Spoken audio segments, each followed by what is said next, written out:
Shalom young victorious people, welcome to the next generation online service.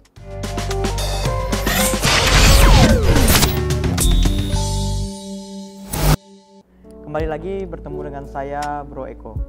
Ya, hari ini saya akan membawakan sebuah tema yang berjudul terlihat seperti figuran namun signifikan. Nah, saya akan membawakan suatu cerita atau perumpamaan yang sudah nggak asing lagi buat kita. Nah, dalam Lukas 15 ayat 11 sampai 32. Ya, saya tidak akan bacakan secara keseluruhan karena cerita ini sudah sangat familiar buat kita semua. Lembaga Alkitab Indonesia memberikan judul perumpamaan tentang anak yang hilang, gitu ya. Namun sebetulnya ada satu tokoh yang mau saya soroti di situ, yaitu tokoh daripada bapaknya.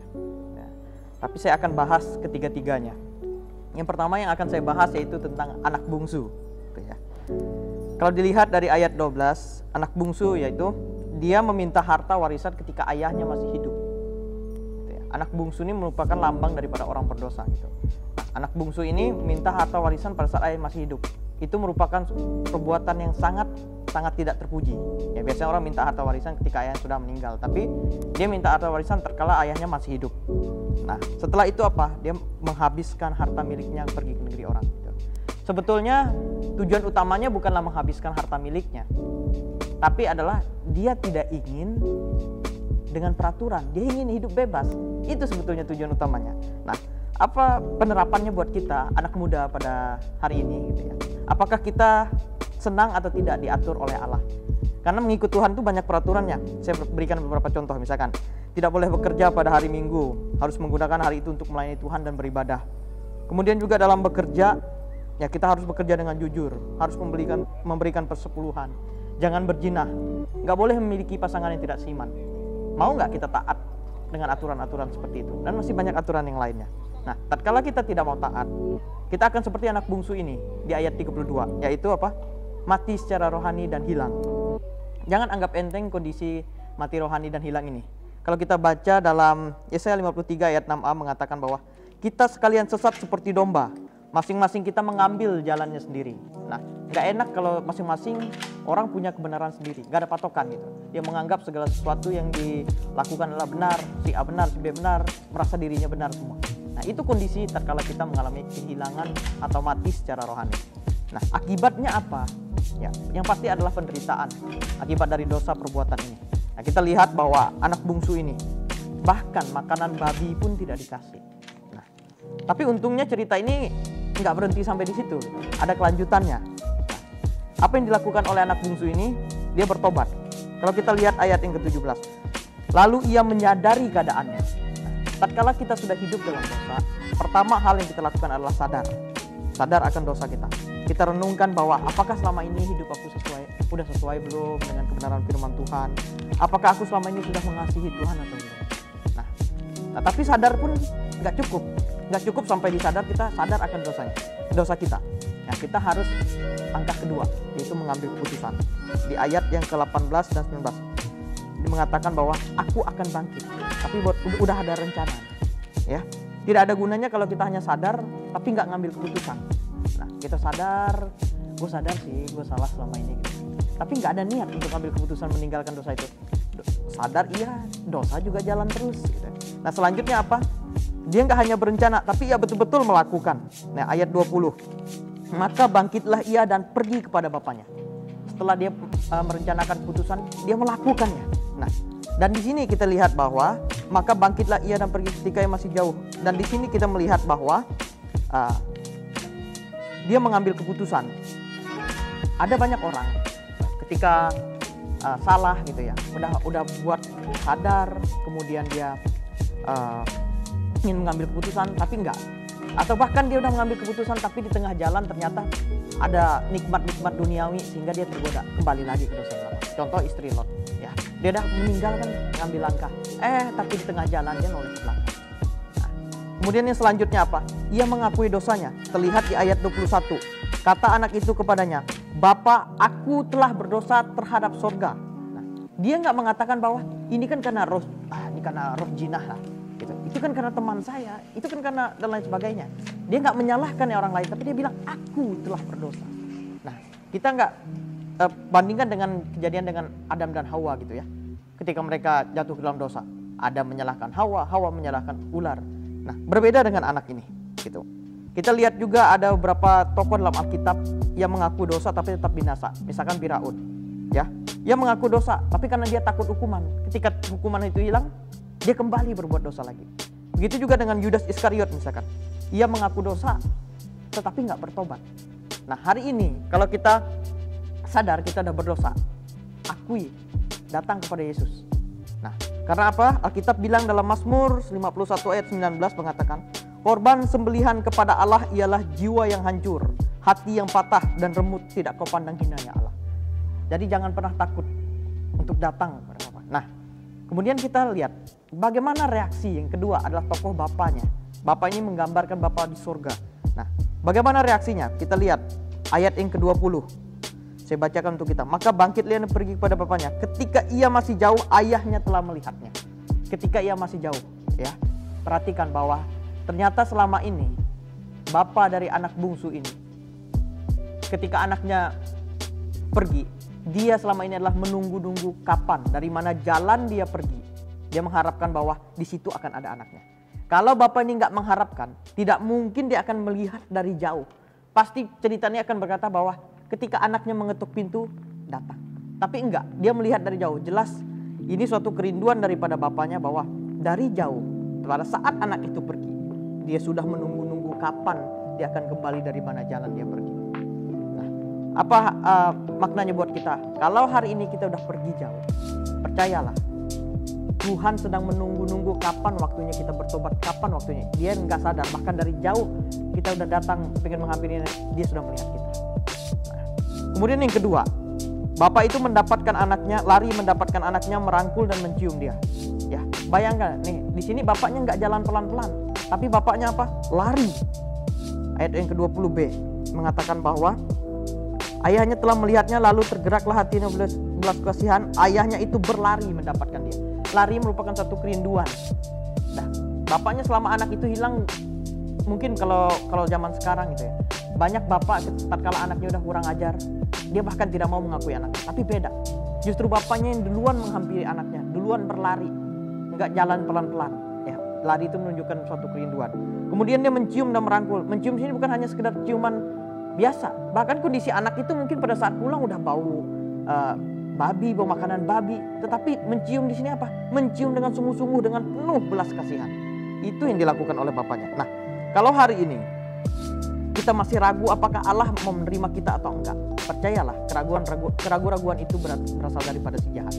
Bahwa Allah pasti mau menerima bagi orang yang sungguh-sungguh mau bertobat kepadanya. Yohanes 6 ayat 37. Semua yang diberikan Bapa kepadaku akan datang kepadaku, dan barang siapa datang kepadaku, ia tidak akan kubuang. Poin yang selanjutnya, Bapa tidak mengingat-ingat lagi dosa anak bungsu itu.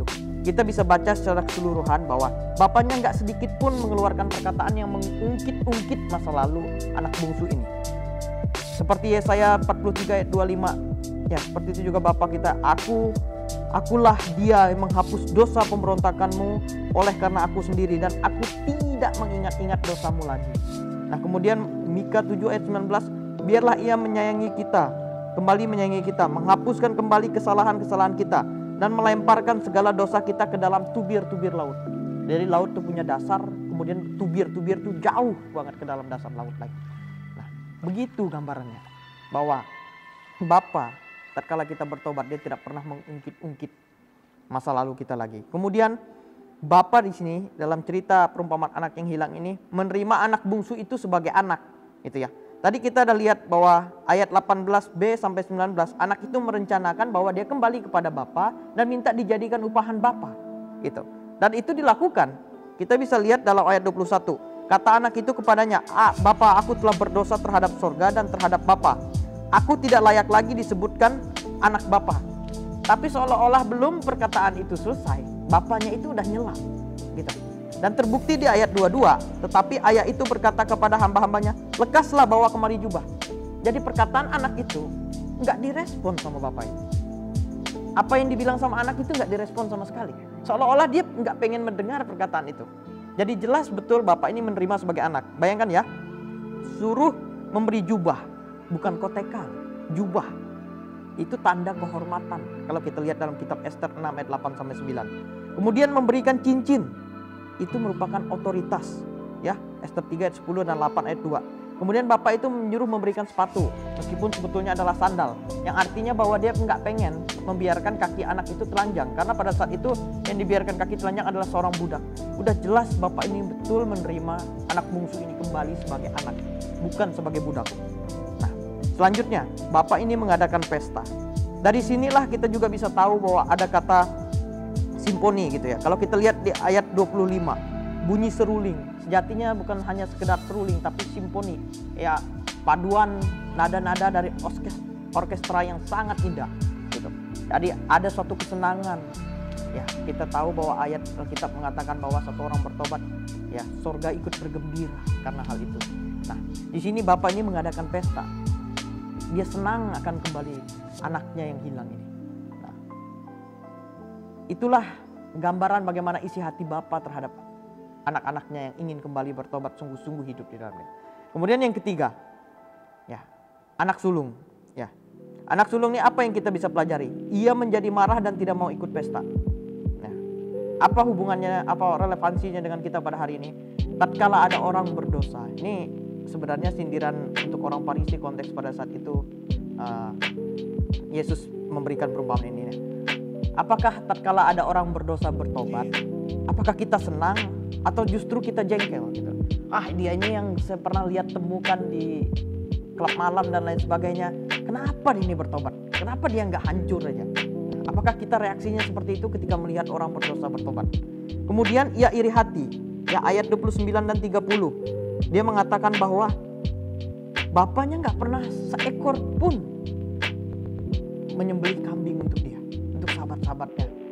Saya mungkin pendapat bahwa ini belum tentu benar, karena nggak mungkin satu ekor pun nggak pernah disembelih selama ini. Begitu juga dengan orang gitu ya. Tatkala dia mengalami iri hati, ya, seringkali orang ngomong bahwa kok gua nggak ada diberkati sama sekali sih, kok dia diberkati gitu ngomongnya ya. Nggak mungkin selama hidup kita tidak pernah mendapat berkat daripada Tuhan kalau kita betul-betul adalah anak Tuhan.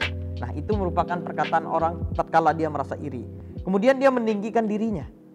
Itu ya, dia bilang bahwa ayat 29 mengatakan seperti, tetapi ia menjawab ayahnya, katanya, telah bertahun-tahun aku melayani Bapa.